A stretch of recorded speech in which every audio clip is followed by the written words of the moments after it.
जरा कल्पना कीजिए, एक आदमी एक कमर्शियल प्लेन को हाईजैक करता है, फिरौती में एक बहुत बड़ी रकम वसूलता है और फिर लिटरली हवा में ही कहीं गायब हो जाता है, बिना कोई सुराग छोड़े, बिल्कुल एक भूत की तरह। हमारे आज के इस विश्लेषण में हम इतिहास के सबसे बड़े और सबसे उलझे हुए रहस्यों में से एक को डिकोड करने वाले हैं। एक ऐसा रहस्य जिसने दुनिया भर के जांचकर्ताओं की दशकों से रातों की नींद उड़ा रखी है। चलिए सीधा मुद्दे पर आते हैं। $2 लाख। हो सकता है आज ही रकम उतनी चौंकाने वाली न लगे, लेकिन जरा 1971 के हिसाब से सोचिए। आज के समय में ये रकम करीब $12 लाख से भी ज्यादा है। ये आंकड़ा ही अपने आप में इस पूरी घटना के पागलपन को दर्शाता है। एक अकेला आदमी इतनी बड़ी रकम लेकर हवा में ही बिना कोई नामो निशान छोड़े बस उड़नछू हो गया। और यहीं पर वो सवाल खड़ा होता है जो दिमाग चकरा देता है। आखिर कोई इंसान बीच हवा में गायब कैसे हो सकता है? मतलब ना तो कभी उसका शरीर मिला और ना ही कोई ऐसा पुख्ता सबूत जो उस तक पहुंचा सके। आज के इस विश्लेषण में हम इसी गुत्थी को सुलझाने की कोशिश करेंगे और उन सारे सबूतों की तह तक जाएंगे जो हमारे पास मौजूद हैं।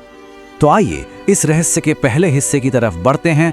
24 नवंबर 1971 की वो खामोश बम की धमकी। पोर्टलैंड से बोर्डिंग, बीच हवा में धमकी और सियाटल में लैंडिंग। डैन कूपर नाम का एक आदमी पोर्टलैंड से सियाटल जाने वाली फ्लाइट में चढ़ता है।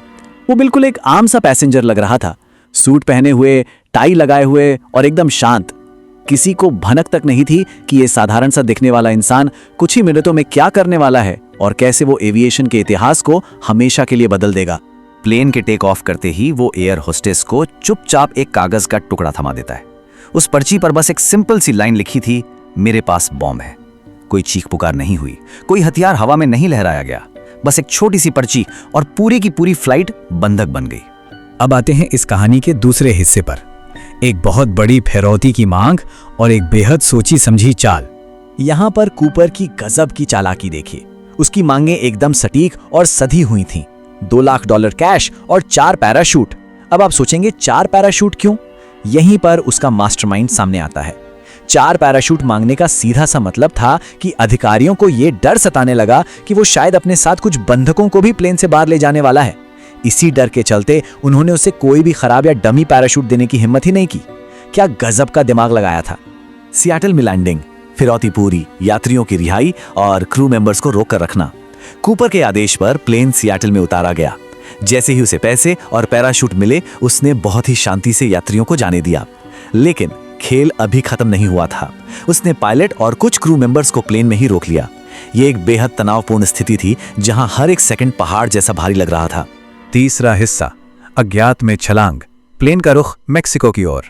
जरा उस खौफनाक मंजर की कल्पना कीजिए। रात का खूब अंधेरा, बाहर मूसलाधार बारिश और तूफान, और कमर्शियल प्लेन लिटरली 10,000 फीट की ऊंचाई पर है। ये कोई आम स्काई डाइविंग का दिन बिल्कुल नहीं था। बाहर का माहौल ऐसा था जिसमें किसी भी इंसान का बचना लगभग नामुमकिन है। कड़ाके की ठंड और तेज हवाएं प्लेन को चीर रही थीं। और उसी डरावने माहौल के बीच कूपर ने अपना पैराशूट पहना, पैसों का वो भारी बैग खुद से कसकर बांधा, प्लेन के पीछे का दरवाजा खोला और सीधा उस अंधेरी हवा में छलांग लगा दी।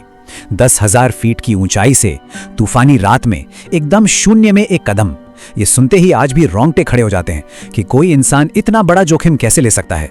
चौथा पड़ाव, FBI की नाकाम खोज, एक भूत की तलाश। FBI ने इस विशाल सर्च ऑपरेशन में अपनी पूरी ताकत झोंक दी। संभावित इलाके के जंगलों, नदियों और पहाड़ों का एक एक कोना छान मारा गया। लेकिन इस सब का नतीजा क्या निकला? एकदम शून्य, जीरो। कूपर का कहीं कोई अता पता नहीं। न शरीर मिला, न वो पैराशूट, और असली पहचान तो दूर की बात है। वो इंसान जैसे हवा में ही गायब हो गया था। लेकिन फिर सालों बाद एक बहुत ही चौंकाने वाला ट्विस्ट आता है। एक नदी के किनारे रेत में दबे हुए कुछ सड़े गले नोट मिले। जब जांच हुई तो पता चला कि ये उसी $2 लाख की फिरौती का हिस्सा थे। पूरे केस में आज तक सिर्फ यही एक पक्का सुराग मिला है। लेकिन सच कहूं तो इस सुराग ने रहस्य को सुलझाने के बजाय उसे और ज्यादा उलझा दिया। अगर पैसे वहां थे तो बाकी की रकम कहां गई? और सबसे बड़ी बात, कूपर कहां गया? आखिरी हिस्सा, क्या DB कूपर जिंदा बच गया? ये इस पूरे केस का सबसे बड़ा डिबेट है। एक तरफ हमारे पास वो थ्योरी है कि कूपर एक भयंकर प्रोफेशनल था, शायद कोई एक्स मिलिट्री या बहुत ही अनुभवी स्काईडाइवर। जिस गजब की शांति से उसने पूरी हाईजैकिंग की, ऐसा लगता है जैसे वो कोई मास्टरमाइंड था जिसने सब कुछ प्लान किया और आराम से बच निकला। लेकिन दूसरी तरफ जो एविएशन एक्सपर्ट्स हैं वो ये तर्क देते हैं कि उस रात के हालात, वो जमा देने वाली ठंड, भारी बारिश, घना अंधेरा और जो साधारण सा सूट उसने पहन रखा था, उन परिस्थितियों में सरवाइव करना तकनीकी रूप से एकदम इम्पॉसिबल था। क्या डीबी कूपर उस छलांग के बाद जिंदा बच गया या नहीं? आज भी दशकों बाद ये एफबीआई के इतिहास का सबसे बड़ा अनसुलझा रहस्य है। इतने सारे सुरागों, उसकी उस गजब की चालाकी और उन खौफनाक हालातों को देखने के बाद ये एक ऐसा सवाल है जो दिमाग में अटक कर रह जाता है।